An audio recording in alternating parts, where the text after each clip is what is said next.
Hello guys, happy new year again. As long as we're in January, I'm still going to be saying happy new year to everybody. So happy new year. We've entered the new year, and any moment from now we're all going to start getting ready to pay rent. Our rent is going to be due. We may start having issues with the landlord, or the landlord may start having issues with the tenant and all whatnot.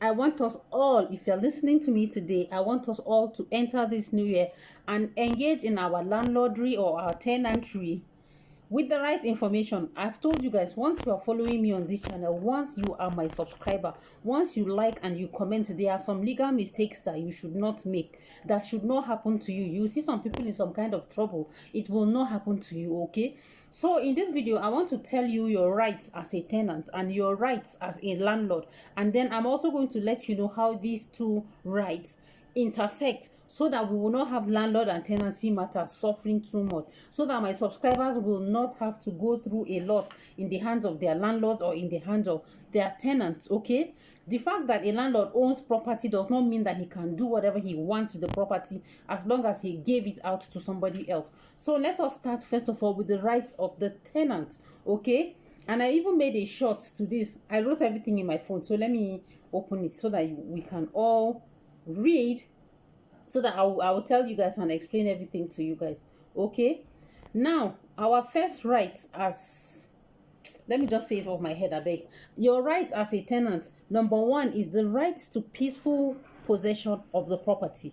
That is to say, you have a right, since you paid for the tenant, for the house or for the property, for the premises, you have a right to hold and to have that property in peace, without anybody coming to harass you day and night for this or for that, you know, that kind of thing. You have a right for nobody should come and wake you up in the middle of the night to pester you about whatever it is. Do you understand? You should, as much as possible, enjoy your property in peace, as long as your tenancy is running. Your number two right is the right what to all your statutory notices. That is to say, if your landlord doesn't want to renew the rent, for example, he doesn't have a right to just walk into your house and throw you out or tell you whatever it is.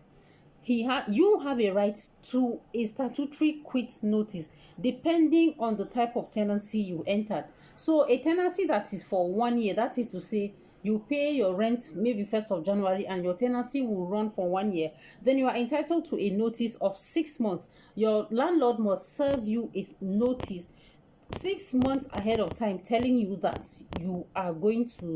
he's going to take his property back. And then if your tenancy is running for a 6 months tenancy, then you are entitled to 3 months notice. If it's a weekly tenancy, you are entitled to a notice 1 week ahead of whenever the time it is. Okay, but you are entitled to your statutory notices.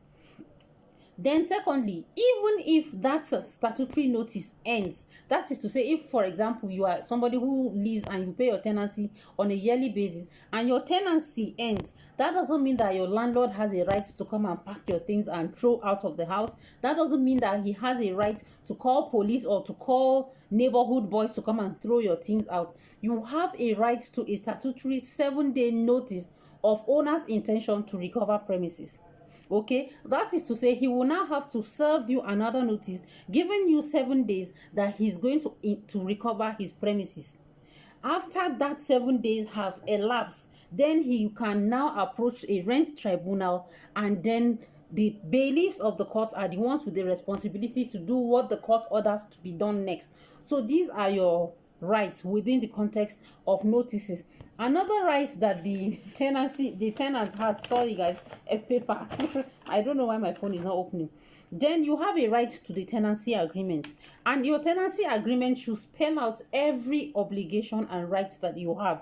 Okay, every agreement that you people have, agreement as to who is going to pay the electricity bill, agreement as to who is going to pay when maybe we need to cut the grass, or so security and all those things. And this is one of the reasons why it is important for you. I told you guys, let us reduce everything, every transaction you are doing, reduce it into writing. So a tenancy that is valid should have at least whose responsibility is it to pay for electricity? If something spoils in the house, whose responsibility is it to repair it? If it is the landlord's responsibility, but maybe the landlord is not able to do it at that point in time, and you do it, you are entitled to a refund of your money, or are you not entitled to it? All these ones are factors that should be contained inside the valid tenancy, and this tenancy agreement should protect you. You will sign and he signs. Then there are also provisions as to unforeseen circumstances. So if something happens that nobody foresaw was going to happen, for example, maybe the house fell down, or a tsunami, or an aeroplane, or let's say, for example, the house was attacked by aliens, whose responsibility, who bears the burden at that point in time? Okay, so you have a right to have a tenancy agreement. Okay, so you have a right to all your statutory notices, you have a right to peaceful possession, and you have a right to your tenancy agreement, and with a receipt that states clearly how much is your tenancy. Okay, good. So those are your rights as a tenant. As a landlord, let us go quickly because I don't want this video to take long, and we've already reached 6 minutes. So what about your rights as a landlord? Number one, you have a right as a landlord to make sure that your property is used for the purpose to which you gave it out. It is not nice for you, for example, as a landlord, to give out your property for residential purposes, then you later come and see that they are using it as a nightclub. Okay, within that context, you have a right to take action against the tenant. Then the second right is a right not to renew the tenancy, because it is your house and you can do with it as you wish. Therefore, if you feel like you don't want to have this tenant living with you again, you believe maybe he's too problematic or whatever it is, you don't like the company he keeps or whatnot, you have a right to refuse to renew that tenancy. Then you have a right not to reimburse your tenant. If your tenant goes and carries out repairs on the property that was not contained inside the tenancy, for example, you guys had agreed that when the windows spoil, it is you that should repair it, but your tenant was over sabi, he went and repaired it, you have a right not to reimburse him. Okay, then again, another right that you have is a right to renew your rent upward, to review your rent upward. Anytime you decide this house maybe is worth ₦1,000,000 or whatever it is you feel is the amount that people charge within that neighborhood, it is a right that you have to do it, and nobody should question you. The right to issue statutory notices, that is to say, nobody should say it is not your house, or it is your house, who are you to serve me quick notice? Now you get your house, you feel serve quick notice anytime you want to serve it. Okay, that is all. Then again, I'm going to say this for you tenants, landlords. It is very important for both landlords and tenants to always make sure that whatever it is that you people are going to do should be reduced to writing. Within that context, once there is any conflict, we know that the law is going to be bound by whatever the two parties stated. Okay, that is the importance of having everything in writing. So make sure that as a landlord, you don't just give anybody a house because maybe your pastor said so, or whatever emotional reasons. Try as much as possible to have a valid tenancy that covers for all these kinds of things. You can check the comment section.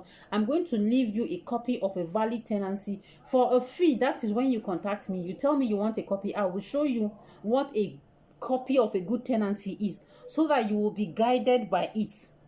I hope you understand. So yes, as we enter 2023, so less of landlord tenant drama, more of peace, more of closing better deals. I hope I was able to clear your ignorance on something, and as always, my comment section is open. If there's anything you do not understand, feel free to ask me. Even my email, I always drop it here because I don't want people to enter trouble. More often than not, people find themselves in legal trouble because they didn't have the right information, and that's why people like me are here. If you're not yet my subscriber, feel free to subscribe to my channel for more videos like this. I appreciate you all, and I'm going to see you all in my next video. Thank you very much. Have a nice day. Bye.